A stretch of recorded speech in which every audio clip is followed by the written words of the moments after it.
শুভরাত্রি বন্ধুরা, সবাই কেমন আছো? আজ আমি চলে এসেছি একটা নতুন অন্য ধরনের একটা গুরুত্বপূর্ণ ভিডিও নিয়ে। আমি এখন যাচ্ছি বোলপুর স্টেশনে।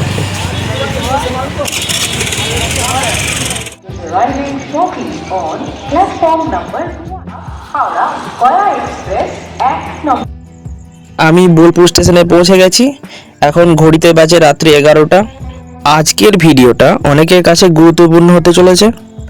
ইন্ডিয়া থেকে বা পশ্চিমবঙ্গ থেকে যারা চোখের চিকিৎসার জন্য নেপাল যেতে চান, তারা কিভাবে যাবেন, কোথায় থাকবেন, কোথায় চিকিৎসা করাবেন এবং তার খরচ কত, সব উত্তর আজকের এই ভিডিও থেকে পেয়ে যাবেন। For the kind attention of the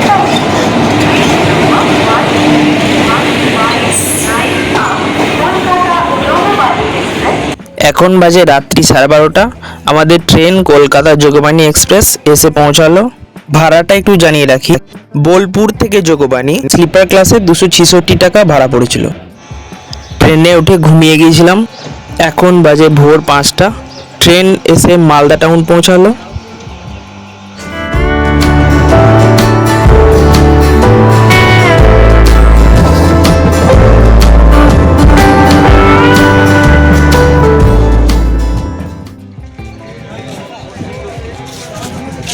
বন্ধুরা, এখন বাজে সকাল 8টা। আমরা পৌঁছালাম কাতিহার জংশনে।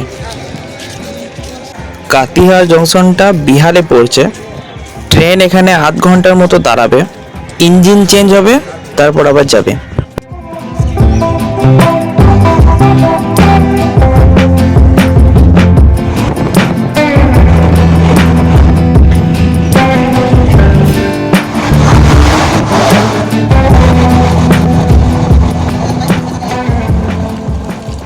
আমাদের ট্রেন এসে পৌঁছালো যোগবাণী স্টেশনে।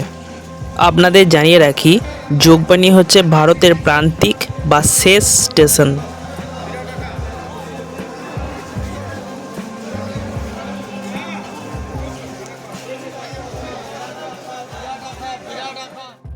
যোগবাণী স্টেশনের বাইরেটা খুব সুন্দর। এখানে একটা ইন্ডিয়ান ফ্ল্যাগ দেখতে পাচ্ছেন। বাইরে একটা পুরনো ইঞ্জিন রাখা আছে, আর সামনে একটা রেল কোচ রেস্টুরেন্ট আছে। স্টেশনের বাইরে অনেক ট্যাক্সি, অটো পেয়ে যাবেন, কিন্তু আমরা এখান থেকে কিছু নেব না। স্টেশন থেকে 1-150 মিটারের মধ্যেই বর্ডার। প্রথমে আমরা হেঁটে বর্ডার ক্রস করব, ওই পারে গিয়ে টোটো বা অটো পেয়ে যাব। দেখুন, এই হচ্ছে সেই গেট, নেপালে এন্ট্রি করার গেট। আমি প্রথম কোনো ইন্টারন্যাশনাল বর্ডার ক্রস করছি, সো খুবই এক্সাইটেড। আমি যেমনটা ভেবেছিলাম যে এখানে কোনো ওয়েলকাম টু নেপাল বা এরকম কিছু লেখা থাকবে, কিন্তু সেরকম কোথাও কিছু দেখলাম না। আপনাদের জানিয়ে রাখি, এখানে ভিডিও করা অ্যালাউ নেই। আর এখানে নেপালের পুলিশ বা বর্ডার ফোর্স দাঁড়িয়ে থাকবে। তারা আপনার কাছে অরিজিনাল আধার কার্ড দেখতে চাইবে। আপনাকে ভিতরে যেতে হলে আপনাকে অবশ্যই সঙ্গে করে অরিজিনাল আধার কার্ডটা নিয়ে আসতে হবে। আমরা এখন নেপালের মধ্যে প্রবেশ করেছি। এখানকার গাড়ির নাম্বার প্লেটগুলো দেখলেই বুঝতে পারবেন ভারতের থেকে পুরোপুরি আলাদা। আমরা একটা টোটো নিয়ে নিলাম, আর আমরা চলে যাব বিরাটনগর আই হসপিটালের পাশে সিদ্ধার্থ নার্সিংহোমে। ভাড়া পড়বে পার হেড 20 টাকা। এখানে আপনাদের একটা কথা জানিয়ে রাখি, টোটোওয়ালারা আপনাকে অন্য জায়গায় নিয়ে যাওয়ার কথা বলবে, কারণ ওদের কমিশন ধরা থাকে। কিন্তু আপনি যাবেন না, আপনি শুধু সেই জায়গাতেই যাবেন যেখানে আপনি যেতে চান। এই রাস্তাটা অনেক বড় এবং পরিষ্কার পরিচ্ছন্ন, এবং এই রাস্তাটা সোজা কাঠমান্ডু চলে গেছে। 10 মিনিট টোটো ধরে যাওয়ার পরেই আমরা পৌঁছে গেলাম বিরাটনগর আই হসপিটাল। এটা হচ্ছে হসপিটালের মেন গেট। সামনের রাস্তাটায় তখন কনস্ট্রাকশনের কাজ চলছিল। এখানকার হোটেলগুলো খুব একটা ভালো নয়, তবে রাত্রিতে থাকার কোনো অসুবিধা হবে না। রুমের ভাড়া 300, 400 বা 500-র মধ্যে। আমরা এখানে রুম নিলাম, কৃষ্ণা গেস্ট হাউস। আপনারাও চাইলে এখানে আসতে পারেন। রুমগুলো বেশ পরিষ্কার পরিচ্ছন্ন, পানীয় জল এবং ফ্রি ওয়াইফাইয়ের ব্যবস্থা আছে। চলুন আপনাদের একটু রুমটা দেখাই।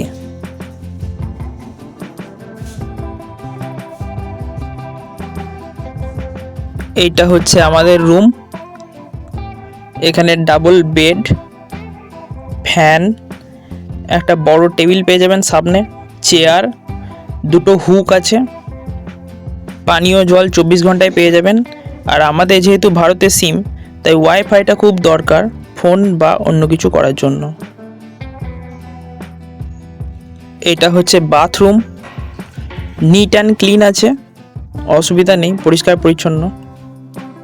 তবে এটা রুমের সাথে অ্যাটাচ না, অনেকেই অ্যাটাচ বাথরুম পছন্দ করেন, কিন্তু এটা রুমের বাইরে।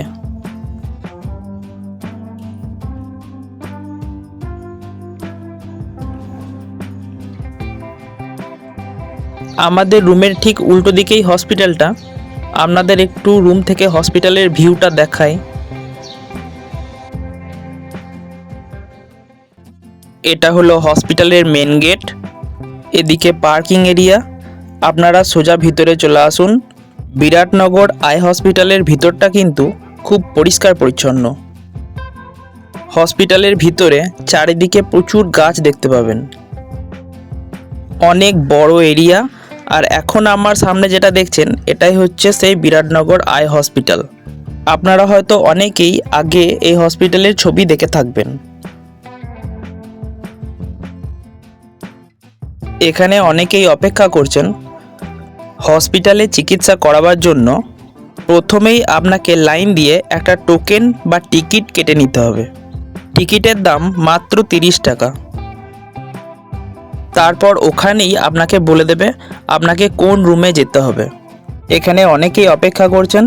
আপনাকেও এখানে দেখাতে হলে আপনাকে হাতে সময় নিয়ে আসতে হবে, কারণ এখানে লাইনে ভিড় অনেক বেশি থাকে। আপনাকে কমপক্ষে হাতে 2 থেকে 3 দিন সময় রাখতে হবে। এইটা হচ্ছে হসপিটালের ক্যান্টিন এরিয়া। আর এটা হলো অপারেশন থিয়েটার। চোখের ছানি বা বিভিন্ন রকম অপারেশন এখানে হয়। যাদের হাতে সময় কম আছে তাদের জন্য একটা ভিআইপি কাউন্টার আছে। এখানে টিকিটের দাম একটু বেশি, 300 টাকা। হসপিটালের ভিতরে চারিদিকে এত ফুল গাছ আছে যে আপনি বুঝতেই পারবেন না আপনি কোনো হসপিটালে আছেন না কোনো পার্কে বেড়াতে এসেছেন।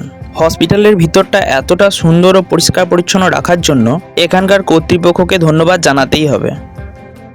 যারা নেপালে আসার চিন্তাভাবনা করছেন তাদের আমি বলবো নির্দ্বিধায় এখানে চলে আসুন, কোনো রকম কোনো অসুবিধা হবে না।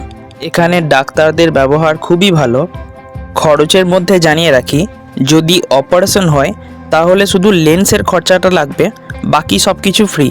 এটা পুরোপুরি সরকারি হসপিটাল। আর কারেন্সির জন্য বলবো এখানে ইন্ডিয়ান কারেন্সি চলে।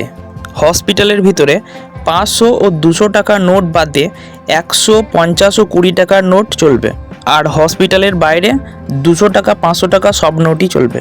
হোটেলেও আপনার 500 টাকার নোট চলবে। আপনি হিসাব মতো সব রকম নোটই আনতে পারেন। আর জানিয়ে রাখি, শনিবার দিন এখানে কিছু কিছু ডিপার্টমেন্ট বন্ধ থাকে। এদিকে কিছু কোয়ার্টার আছে। আমরা হসপিটালের বাইরে এলাম, এখন আমরা খেতে যাব। বাইরে অনেক হোটেল আছে, আমরা এই হোটেলটাই খাবো, নিউ রশনি হোটেল। আপনারাও এখানে আসতে পারেন। খাওয়া দাওয়ার পর আমরা চলে এলাম সিদ্ধার্থ আই কেয়ার নার্সিংহোমে। আপনাদের জানিয়ে রাখি, আপনি চাইলে হসপিটালেও আপনার চিকিৎসা করাতে পারেন। কম খরচে খুব ভালো চোখের চিকিৎসা হয় ওখানে, কিন্তু একটু সময় সাপেক্ষ। অপারেশনের ক্ষেত্রে লেন্সের খরচটা আপনাকে সব জায়গাতেই দিতে হবে। এই নার্সিংহোমে অপারেশনের খরচ বাদে বাকি অন্যান্য খরচগুলো খুবই কম, এবং বেশিরভাগ ক্ষেত্রেই চিকিৎসা করাতে মাত্র 1 দিন সময় লাগে। পরের দিন সকালে একবার চেক আপের পর আপনাকে ছেড়ে দেওয়া হয়। শেষে আমি আপনাদের সাথে খরচটা শেয়ার করছি। প্রথমে আপনাকে এখানে লাইন দিয়ে রেজিস্ট্রেশনটা করিয়ে নিতে হবে। রেজিস্ট্রেশনের খরচ 100 টাকা। তারপর বিভিন্ন ধাপে ধাপে প্রথমে ভিশন টেস্ট ও আরও কতগুলি টেস্ট করা হবে। সবার শেষে যিনি সিনিয়র ডাক্তার আছেন তিনি দেখবেন, ডক্টর সঞ্জয় সিং। এখানে ডাক্তারদের ব্যবহার খুবই ভালো, সেটা আপনি কথা বলার পরই বুঝতে পারবেন। তো আমাদের চিকিৎসার কাজ হয়ে গেছে।